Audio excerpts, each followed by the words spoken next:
नमस्कार दोस्तों।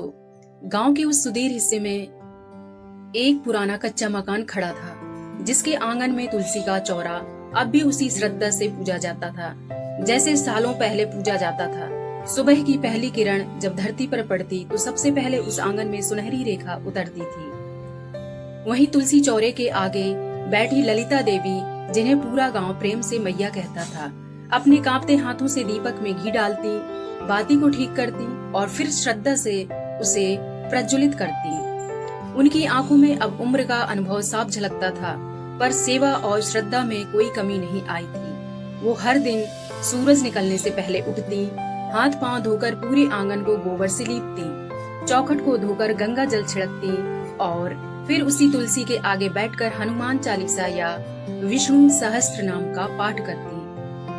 उनकी आवाज धीमी जरूर थी, पर भावना इतनी प्रबल कि तुलसी के पत्ते भी मानो झुककर प्रणाम करते हों। घर के कोने में बंधी गाय गौरी को वो हर दिन चारा डालती, उसके सिर पर हाथ फेरती और धीरे से कहती, तू ही तो अब मेरी बेटी है। ललिता देवी का जीवन अब पूरी तरह एकाकी हो चला था। उनका एक ही बेटा था, अर्जुन। पति का देहांत जब अर्जुन मात्र 10 साल का था तभी हो गया था। उस समय ललिता देवी ने विधवा होकर भी कभी हार नहीं मानी। खेत में काम किया, दूसरों के घर सिलाई बुनाई की और किसी तरह अपने बेटे को पढ़ाया, पाल पोस कर बड़ा किया।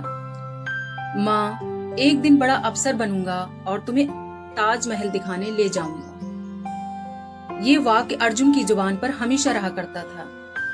समय बदला। अर्जुन पढ़ लिख कर शहर गया और एक बड़ी मल्टीनेशनल कंपनी में मैनेजर बन गया। कुछ ही वर्षों में उसकी शादी हो गई एक स्मार्ट शहर में पली बढ़ी लड़की निकिता से। शुरुआत में अर्जुन माँ को हर छोटी बड़ी बात बताता, पर धीरे धीरे फोन की घंटियां कम होती गईं और संवाद के पुल टूटने लगे। अब 2 साल हो गए थे। अर्जुन न ही घर आया, न ही माँ को साथ ले गया। हर महीने पैसे जरूर भेज देता, कुछ दवाइयों और जरूरतों के लिए कह देता, पर माँ का मन तो केवल बेटे की एक झलक के लिए तड़पता था। हर त्योहार, हर सावन, हर जन्माष्टमी को ललिता देवी दरवाजे के पास एक चौकी बिछाकर बैठ जाती। वो सोचती, आज शायद अर्जुन आएगा मेरे हाथ की खीर खाने। वो अपने पुराने बक्से में से अर्जुन के बचपन की तस्वीरें निकालकर घंटों निहारती। उसका स्कूल का रिपोर्ट कार्ड, उसका पहला पेन और एक पुरानी पतंग सब संभाल कर रखा था। त्योहार पर जब गांव के दूसरे बेटे बेटियां अपने माता पिता से मिलने आते तो ललिता देवी का आंगन और भी सूना लगने लगता, पर उन्होंने कभी शिकायत नहीं की। हर बार यही कहती, अर्जुन बहुत व्यस्त होगा, शायद कि नौकरी आसान थोड़ी होती है, जब फुर्सत मिलेगी आ जाएगा। गांव के लोग भी कई बार कहते, मैया, बेटा इतना बड़ा अफसर बन गया है, तुम्हें अपने पास क्यों नहीं ले गया? वो मुस्कुराकर कहती, मैं तो यही खुश हूँ, मेरा अर्जुन जहाँ भी हो खुश रहे, बस यही दुआ है।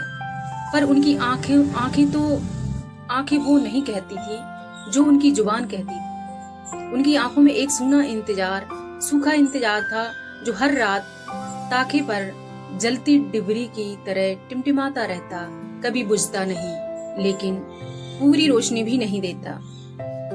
एक दिन दोपहर के समय जब मैया आंगन में बैठकर गाय को चारा खिला रही थी, तभी बाहर से एक गाड़ी के रुकने की आवाज आई। गांव में गाड़ियों का आना कोई आम बात नहीं थी, इसलिए वह चौंकी। धीरे धीरे उठकर द्वार की ओर गई तो देखा अर्जुन खड़ा था। वही अर्जुन जिसे देखने के लिए उनकी आंखें 2 साल से तरस रही थी। बेटा, आज आवाज कांपी, पर उसमें जो भाव था वह वर्षों के इंतजार को समेटे हुए था। मैया की आंखों से आंसू बहने लगे। वो लिपट जाना चाहती थी अपने बेटे से, जैसे बरसों की दूरी उसी पल मिटा देना चाहती थी। पर अर्जुन थोड़ा पीछे हट गया, जैसे कुछ सोच रहा हो। उसके कंधे पर भारी बैग टंगा था और चेहरा गंभीर था। उसके साथ एक और चेहरा था, निकिता, उसकी पत्नी। उसने उतरते ही अपने चारों ओर निगाहें दौड़ाई। मिट्टी की छत, टूटी चारपाई और गाय की महक से उसका चेहरा सिकुड़ गया। उफ, अर्जुन, ये घर तो जैसे किसी पुराने जमाने की कहानी है। हम यहाँ कितने दिन रहेंगे? उसने धीमे सुर में कहा। पर मैया ने सुन लिया। मैया ने फिर भी मुस्कुराकर स्वागत किया। आओ बहू, अंदर आओ। देखो, मैंने कल ही गाय का दूध निकाला था, तुम्हारे लिए खीर बनाऊंगी। निकिता ने कोई जवाब नहीं दिया। वो बस बैग पकड़कर अंदर चली गई। अर्जुन चुपचाप माँ के पास बैठ गया। उसने माँ के झुर्रीदार हाथों को देखा, वही हाथ जिन्होंने उसे पाल पोस कर बड़ा किया था। माँ की आंखों में उम्मीद की चमक थी, पर अर्जुन के चेहरे पर एक प्रकार की बेचैनी। माँ, बात करनी है, उसने धीमे सुर में कहा। मैया थोड़ा चौंकी, लेकिन मुस्कुराकर बोली, हाँ बेटा, बोलो।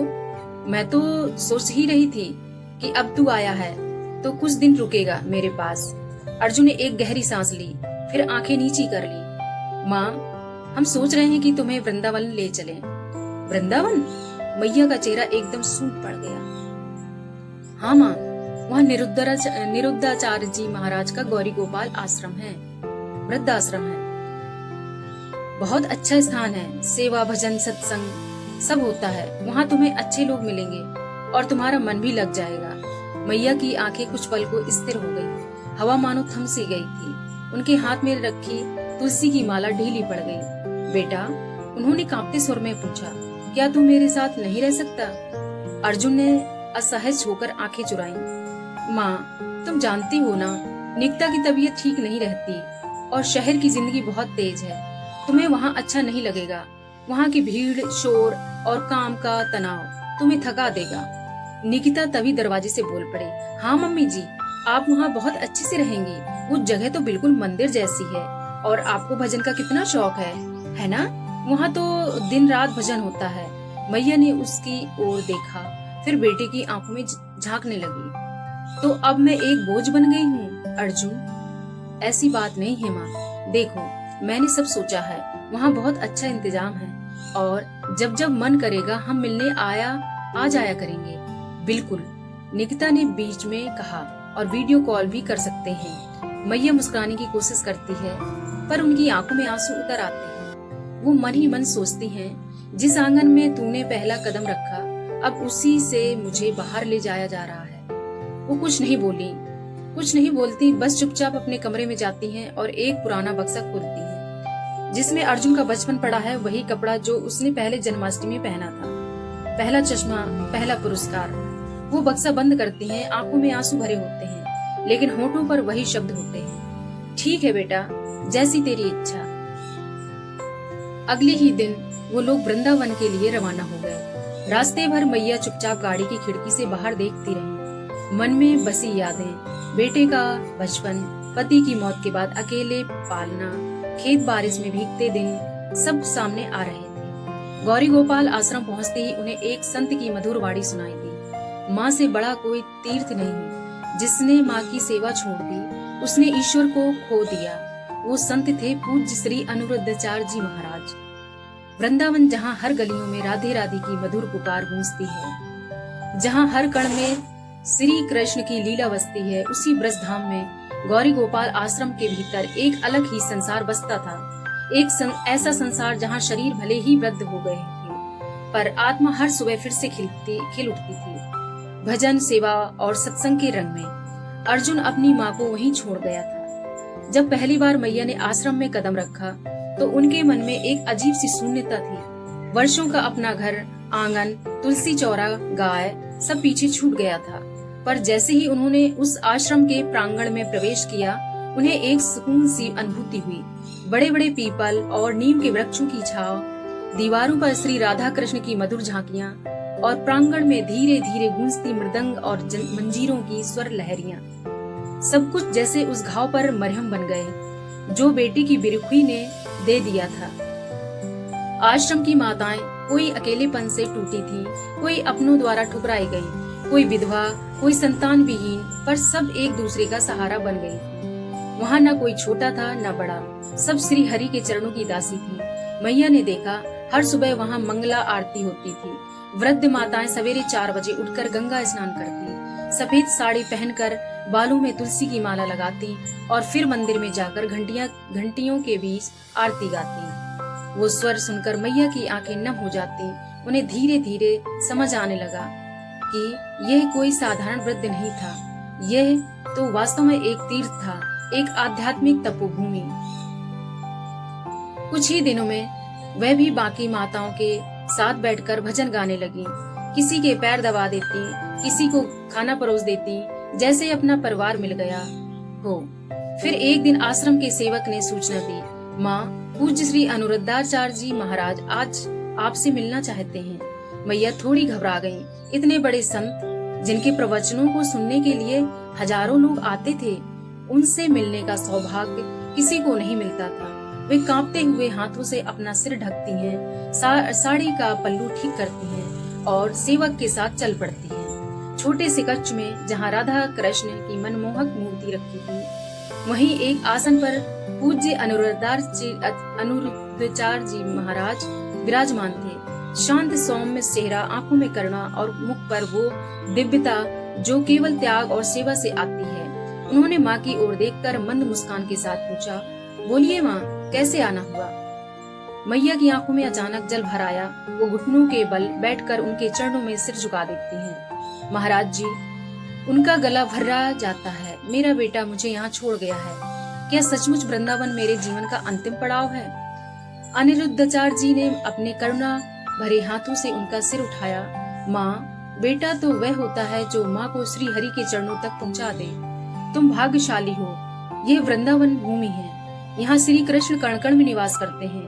तुम्हें जो स्थान मिला है वह सांसारिक त्याग नहीं, आत्मिक उपलब्धि है। उन्होंने थोड़ा रुककर माँ के माथे पर हाथ रखा और बोले, जो लोग वृद्ध आश्रम को त्याग समझते हैं वे मुग्ध हैं। इस भूमि पर कदम रखते ही जब श्री राधे की ध्वनि कानों में पड़ती है तो जन्म जन्मांतर की पीड़ा मिट जाती है। यहाँ से केवल मोक्ष मिलता है माँ, केवल मोक्ष। मैया के नेत्रों से अब अश्रुधारा नहीं, भक्ति की गंगा बह रही थी। उन्हें पहली बार उस त्याग में भी एक दिव्य सुख की झलक मिली थी। वो धीरे से बोली, महाराज जी, क्या मुझे भी श्री कृष्ण कभी दर्शन देंगे? अनिरुद्धाचार्य जी ने आंखें मूंद ली, कुछ क्षणों तक मौन रहे, फिर बोले, जहाँ प्रेम है वहाँ श्री कृष्ण स्वयं आ जाते हैं।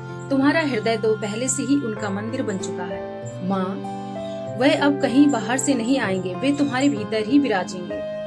वृंदावन में अब मैया के दिन सेवा, सत्संग और श्री राधे के नाम में बीतने लगे थे। जो अकेलेपन का दुख था वह अब आध्यात्मिक सानिध्य में बदल चुका था। धीरे धीरे मैया को आश्रम का जीवन भाने लगा। वहाँ की माताएं उनकी बहन जैसी हो गईं। रोज सवेरे आरती, दोपहर को प्रवचन और शाम को भजन, ये सब उनकी आत्मा को शांति देने लगा। एक दिन अनिरुद्धाचार्य जी ने सत्संग में कहा, जो माँ को वृद्धाश्रम में छोड़कर आया है उसने पुण्य की गठरी को खुद अपने हाथों से बहा दिया है। वो अगर लौटे तो माँ के आशीर्वाद से ही जीवन सुधरेगा। अर्जुन की जिंदगी अचानक उलट पुलट हो गई थी। उसकी नौकरी छूट गई, पत्नी बीमार रहने लगी और मानसिक तनाव बढ़ने लगा। एक दिन रात को सपना आया जिसमें माँ बैठी थी, चुपचाप आश्रम में भजन कर रही थी। पास में श्री कृष्ण खड़े थे और कह रहे थे, जिसने अपनी जननी को त्याग दिया वह मुझसे क्या मांगेगा। अर्जुन नींद से हड़बड़ाकर उठा, उसे सब समझ आ गया। अर्जुन अगले ही दिन वृंदावन पहुंचा। माँ आश्रम के प्रांगण में तुलसी के पास बैठी थी। माँ, अर्जुन दौड़ा। मैया ने शांत आंखों से देखा, आ गया बेटा। माँ, मुझे माफ कर दो, मैं तुम्हें वापस लेने आया हूँ। अनिरुद्धाचार्य जी पास खड़े थे। बेटा, माँ जहाँ है वहीं ईश्वर का वास है। क्या तुम इस बार सच्चे मन से सेवा कर सकोगे? अर्जुन ने झुककर चरण स्पर्श किए। महाराज जी, अब मेरा जीवन माँ की सेवा को समर्पित है। फ्रेंड्स, गौरी गोपाल आश्रम की बेसहारा माताओं की कहानी सुनने के लिए चैनल को सब्सक्राइब करें, लाइक और शेयर करें। कहानी से आपने क्या निर्णय लिया और क्या सीखा, कमेंट्स के माध्यम से जरूर बताएं। धन्यवाद।